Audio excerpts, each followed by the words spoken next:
Sir मैंने काफ़ी दिन जॉब भी की, लेकिन पैसे भी कम मिलते थे। और प्लस पॉइंट ये था, घर छोड़ के अपना इतना अच्छा वातावरण छोड़ के शहर की भागदौड़ से मैं परेशान आ गया था। और बचत भी कम थी। सर तकरीबन मेरा तो 40 लाख के करीब आ चुका है। कैसा लग रहा है?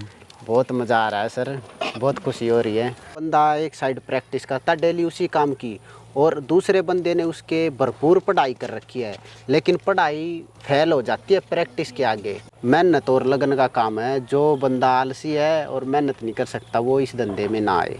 कोई माँ की कोख से बड़ा होके पैदा नहीं होता।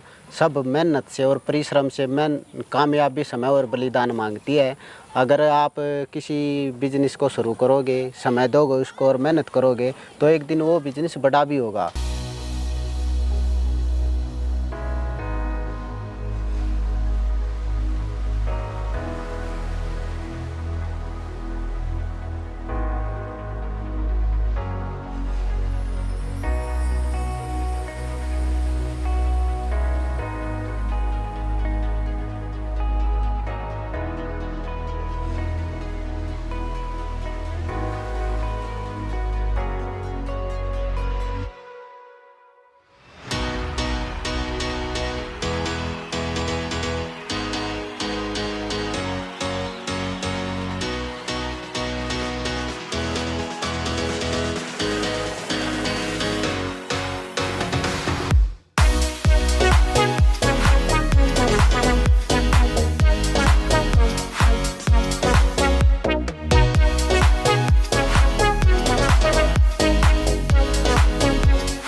जी नमस्कार।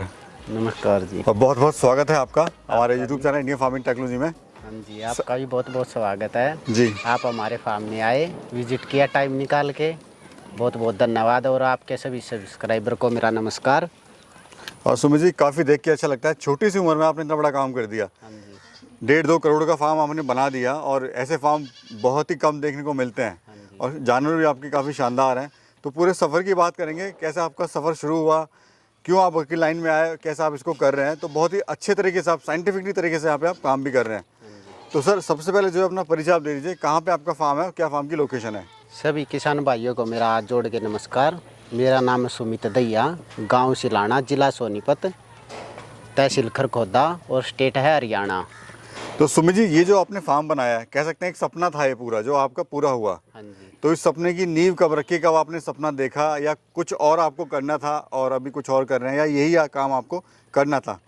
हाँ जी, ये सफ़र शुरू हुआ 3 साल पहले। बंदे जाते हैं गांव से शहर में, भाग दौड़ करते हैं जी। और 10-15 हज़ार रुपये की नौकरी करते हैं। और फिर शादी होने के बाद बच्चे पैदा होते हैं, फिर उनका खर्चा नहीं चल पाता और घर छोड़ के जाते हैं, परेशान रहते हैं, दूर दूर भटकते हैं। तो सर मैंने भी सोचा कि ऐसे भाग दौड़ की ज़िंदगी से अच्छा अपने गांव में रहो, अच्छे वातावरण में रहो, और मेहनत तो करनी है, कोई भी काम कर लो। क्यों फिर मैंने नॉलेज ली, ज्ञान लिया, कि कई किसान भाइयों से पूछा, तो मेरे को बकरी पालन में नॉलेज हुई और बहुत अच्छा लगा मेरे को। मैंने इस धंधे को अच्छे से समझा, नॉलेज ली, तो फिर मेरी नॉलेज बढ़ती चली गई। अच्छा सुमित जी, जैसे आपने मेरे को बताया आप शहर में जॉब भी कर रहे थे, हाँ जी। तो क्या रीज़न रहा जॉब छोड़ के फिर आप गांव में आए, यहाँ पर अपना खुद का अपना रोज़गार तलाशा और अपना बकरी फार्म स्टार्ट करा? हाँ जी सर, मैंने काफ़ी दिन जॉब भी की, लेकिन पैसे भी कम मिलते थे। और प्लस पॉइंट ये था, घर छोड़ के अपना इतना अच्छा वातावरण छोड़ के शहर की भागदौड़ से मैं परेशान आ गया था। और बचत भी कम थी और वातावरण भी शूट नहीं हो रहा था। जी। जैसे कई दोस्त हैं मेरे, एक बंदा है मेरा दोस्त है कासम खास, वो कई दिन पहले आया, उसकी ज्वाइनिंग हुई थी एसएससी में, डाक खाने में पोस्टिंग है उसकी, कन्याकुमारी। जी। तो कई महीने पहले, फार्म खोलने से कई महीने पहले वो आया मेरे पास। तो हम बैठे, कई देर बात हुई। मैं बोला कैसी चल रही है नौकरी आपकी? तो बोला सर भैया परेशान हूँ मैं तो बहुत। मैं कहा क्यों?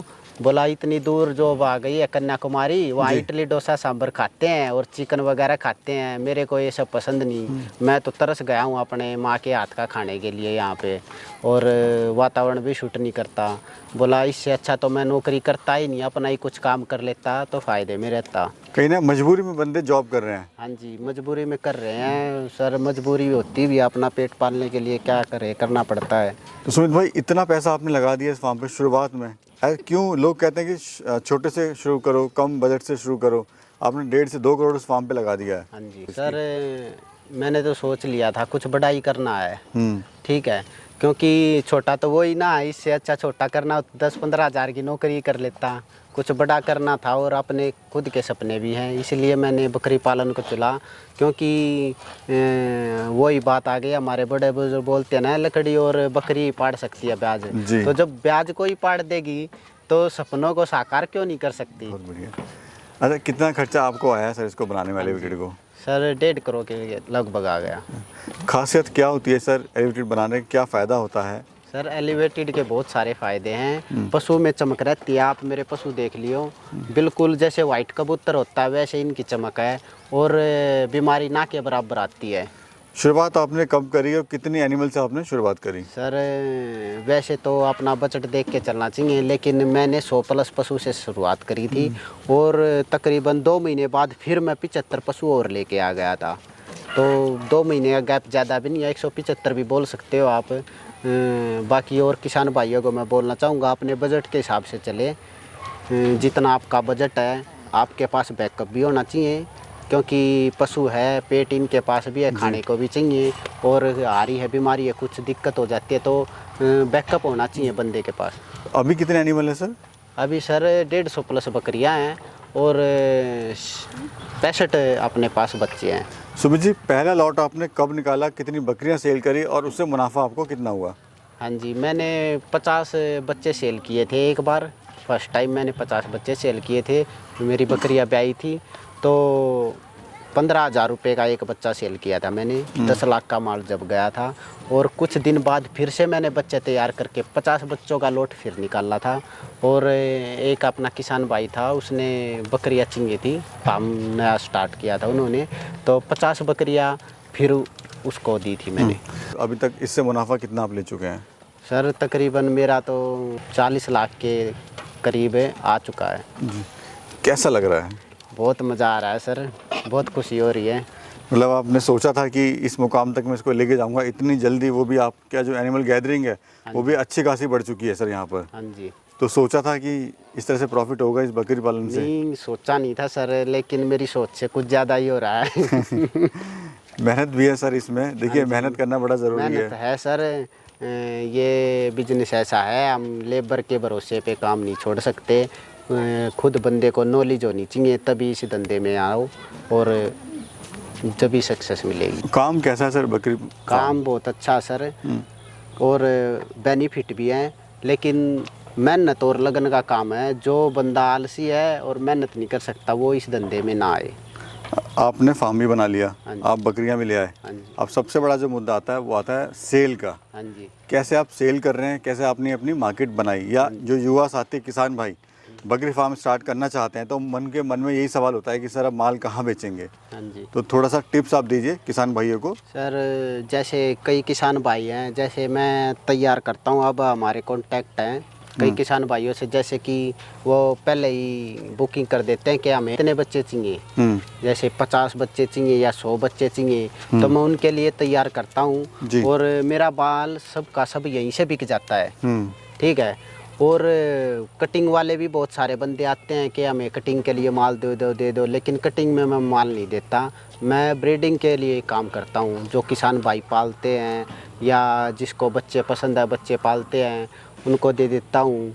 अभी हमने बात की प्रॉफिट के बारे में, इसके फ़ायदे के बारे में, एक पहलू सर नुकसान भी है। हाँ जी। तो कभी आपको नुकसान हुआ है तो क्यों हुआ है?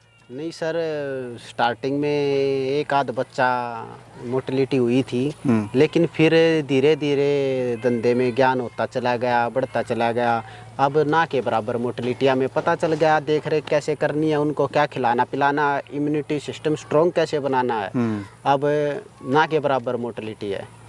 फार्म का एरिया क्या है जो आपने बनाया है? ये ये सर पूरा फार्म तो है 2.25 किले में, और बाड़ा हमारा ये 100 बाई 50 का है। ये जी। घूमने फिरने के लिए इनके प्लेग्राउंड, और एलिवेटेड साइड जो हमारा है वो 40 बाई 100 का है। हाँ जी। तो इस तरह का फार्म बनाने में क्या खर्चा आता है और क्यों आपने ये बनाया, क्या फ़ायदा क्या है इसका? सर खर्चा शेड की लंबाई चौड़ाई के ऊपर निर्धारित करता है, आपको कितनी लंबाई लेनी है, कितनी चौड़ाई लेनी है। और एलिवेटेड बनाने का मेन पर्पज यही है कि एक तो बीमारियां ना के बराबर आती है, और साफ़ सफाई रहती है, और बाई चांस अगर आपको लेबर की समस्या है, लेबर चली भी जाती है, तो आप मेंटेन कर सकते हो अकेले। इतना बड़ा कोई फार्म नहीं बना सकता है, या बजट नहीं है, तो छोटा ही बना सकता है क्या? हाँ जी, बिल्कुल छोटा ही बना सकता है, और कम पशुओं से भी शुरुआत कर सकता है।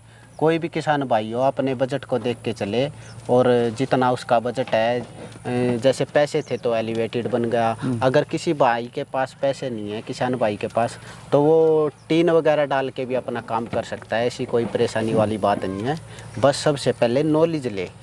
एक बात और देखिए सर, जो बजट है वो डिसाइड नहीं कर पाता हमारा फार्मर भाई कि सपोज़ किसी के पास 10 लाख रुपए का बजट है, हाँ जी। तो उसमें से 6 लाख रुपए वो शेडें बना देता है, हाँ जी। बाकी बजट वो इनकी दवाई गोली खाने पीने का सामान ले आता है। हाँ जी। और जो बैकअप होना चाहिए, मेन जो चीज़ है बैकअप, उस पर ध्यान नहीं देता वो, और जानवर जो है सस्ते उठा लेता है। हाँ जी। तो बजट कैसे खर्च करे और एनिमल पे कितना बजट अपना लेके चले? सर शेड वगैरह पे पहले शुरुआत में अपना कम खर्च लगाए, क्योंकि बहुत समय आएगा शेड बनाने में भी, और उस पे खर्चा लगाने में समय बहुत आगे।